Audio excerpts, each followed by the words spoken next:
One of the country's most controversial new political parties is targeting the East Midlands for its parliamentary debut.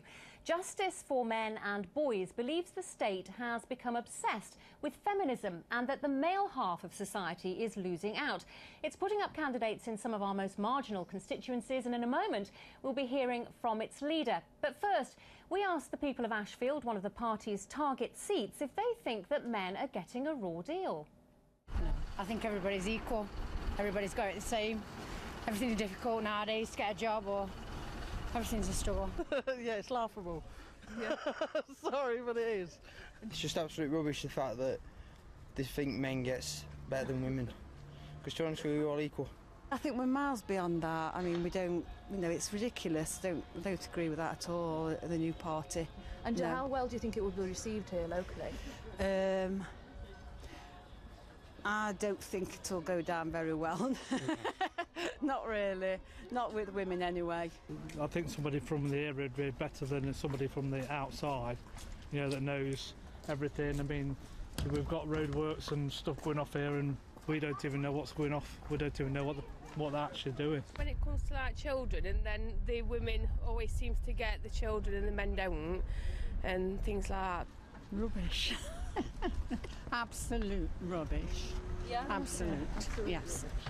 Well, Mike Buchanan, who founded the Justice for Men and Boys and the Women Who Love Them party, to give it its full title, is with me now, and he's standing for your party in Ashfield. Mike, from what we've just seen, it's not looking too hopeful in Ashfield. People there are basically saying you're stuck in the past, things have moved on, and to be honest, with all due respect, they're laughing. They wouldn't laugh if they looked at our election manifesto, which is online. We campaign in 20 areas where the human rights of men and boys are assaulted by the state. They've been ever more assaulted by the state for over 30 years, and it is just getting worse and worse. And an indicator of that is that the male suicide rate today is 3.3 times higher than the female suicide rate. That differential has nearly doubled in 30 years. Why do we need a party like yours now, though? I mean, you've been formed only for two years. Why now? Because all the parties are institutionally pro-female and anti-male, including the Conservatives under David Cameron. What do you base that on? Well, all their policy directions they're always about advantaging women and girls at the expense of men and boys.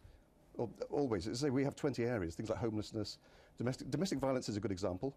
And in the last time I passed by Gloria de Piero's office, she had two posters in the window about domestic violence.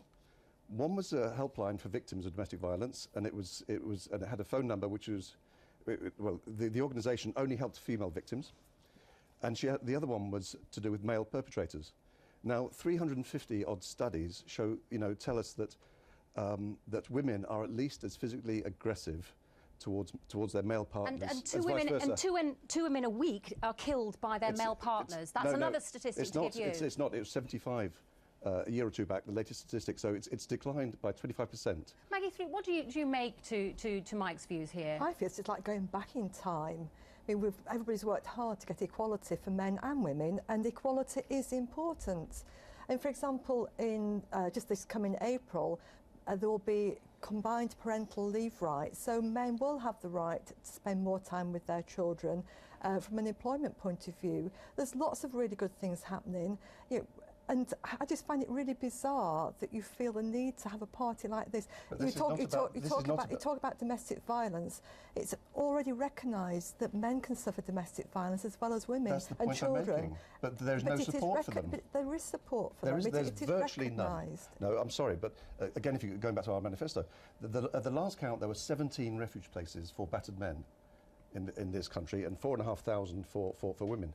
But there are as many battered men as there are battered women. Chris, but there's no what do you support. make of this? You're saying basically Well, I think men Mike's need more party support is for kind various of maybe issues. a modern-day equivalent to the monster-raving loony party. I mean, it's completely bonkers what he's talking about here. And what So, is... these What, are half hold your on, Mike. electors You've had you're your say, talking Mike. The facts are this, that 70% of low-paid workers on the minimum wage are women. Parliament is very underrepresented. Only 22% of parliamentarians, 23% of MPs are female, parliamentarians are female. The top jobs are held predominantly by men. So clearly, women are discriminated against in society, and we've got to, it seems to me, to address that. And I think the it is a fact that only 23% of MPs are women. But if you look at when I worked for the Conservatives between 2006 to 8, the chairman in the second year was Caroline Spellman. And she recently admitted that only 10% of the applicants to become parliamentary candidates at that time were women. But it's not just in politics, it's not just in the No, it's not. Conservative Party. But the reason it's got nothing to do... It goes across the I shall board, explain. and we need equality. Well, I'll explain. No. What we need is what we've had for 40 years. I mean, you're representing the party who had the most extraordinary politician, Margaret Thatcher, 36 years ago. We've had equality of outcome.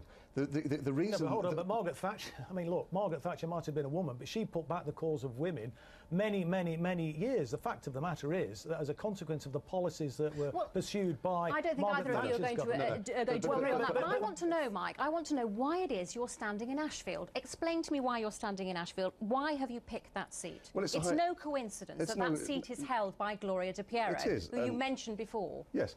Well, she's a Minister for Women and Equalities. Shadow Minister, I'm sorry, yes, for Women and Equalities. And what does that tell you about politics? That there is concern always for women. Why is there no Minister for men? If we're talking about gender equality, where's the Minister for men?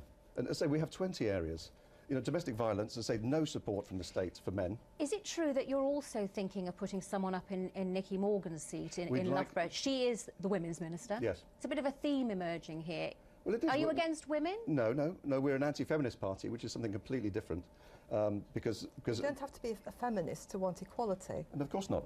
But what I'm saying is that the predominant ideology that's been driving politics, and in fact much else in this country, public bodies certainly, for well over 30 years has been radical feminism. And that's got nothing to do with gender equality. It is all to do with female supremacy. And it's driven by missing... I mean, it seems to me, Mike, you've had a problem, it seems to me, of forming a relationship with women, it seems to me. I mean, you've been divorced twice, haven't you? I mean, I don't think you should try and play out your difficulties with women through the political process. I think it's absolutely shameful what you're Is it a personal... Of course it's not, no. And it is pathetic for an MP to use shaming tactics, rather than say there are 20 areas where the human rights of men and boys are assaulted, from education... Well, why don't you tackle that then? I mean, it's not about sort of saying, well, women are being discriminated in favour of, because quite clearly they haven't been. What we need, it seems to me, to do is address the inequalities in society. Women are discriminated against, but so are working class people. Women are not discriminated against. What we've seen over the last 35 years is wealthy people in this country getting more and more rich, and ordinary working people paying the price of that. And women have been the worst victims. Let's stay on the subject and go now to Gloria De Piero, who, by the way, seems totally unmoved by all of this. She's actually given us a pretty simple statement. She said, "I'll let the voters of Ashfield make up their own minds about Mike Buchanan's views." She doesn't sound too worried. We also spoke to another candidate, Jason Zadrozny, the Liberal Democrat. People I know talk about real issues. We knock on doors every day. We're not some sort of 70s seaside postcard for people to make a joke out of. We're talking about winter gritting here today. We're talking about potholes and jobs. Those are the issues that really matter to people, not feminism now. We want equality for everybody, and we want a fairer, better Ashfield, not some joke candidates and some fringe people that are taken away from those debates. So, Mike, he was basically saying a joke candidate. Well, that's because that shows the contempt that politicians have across the board for half their electorate. So is it a joke candidate that we are the only party in the country that is standing up for the only political party in this country, in fact, in the English-speaking world, that is standing up for fathers to see their children? OK, but what Jason was saying there in that clip of interview is he was talking about real issues that he says affect the people in that area. He's talking about the potholes, the gritting currently, and real issues. And that's the point, isn't it? You're not a political party. You're a pressure group, really. No, we're a political party. So fathers denied access... You don't have members, do you? No, we don't have members, no. But we have donors, women and men. But So is he saying then that fathers denied access to their children is not a key issue? He wasn't talking about that. He was no, he talking wasn't, about... but why not? That's the point. I mean, because I guess he's talking about the issues that affect people in his constituency. But they affect thousands of men in his constituency, men who cannot see their children. That is emotional abuse of children, of fathers and of grandparents. And not one of these damn parties is standing up for men. You'll find now that men do have the right to see their children unless they're going to harm the children. Nonsense, in fact, absolute nonsense. I was actually with a gentleman in my constituency this week who has got custody of his children. I mean, any single parent struggles, whether male or female, and I take my hat off to them. So it does, so men do have custody. To get back to why you're fielding candidates in the East Midlands specifically, 3 candidates in the East Midlands, why have you chosen this area and nowhere else? Do you think we've specific problems that are in your manifesto that we should be addressing, particularly here in the East Midlands? I think it covers, the so why here then? Well, because there are 3 marginal seats. And so we're contesting 2 Conservative seats and one Labour seat. And Gloria De Piero, as the Shadow Minister for Women and Equalities, was an obvious target. And she has because she's a woman? No, because she has this ludicrous title, Women and Equalities. Are you standing against any men? Yes, 2. And who are they? Mark Spencer. Sherwood. In Sherwood, and Anna Soubry. In Broxtowe. Okay. Well, she's not a man, though, is she? She's a woman. So, yes. Okay. Yeah. So 2 women and 1 man. Okay. Yes. Chris, some may think that Mike's views are extreme, but isn't he entitled to campaign on them? He has a view. Well, he can campaign on them, but I don't think he'll get very much support. And I think your Vox Pop illustrated the fact that most people think that it's absolutely bonkers. We have moved on, and that is a really positive thing, it seems to me.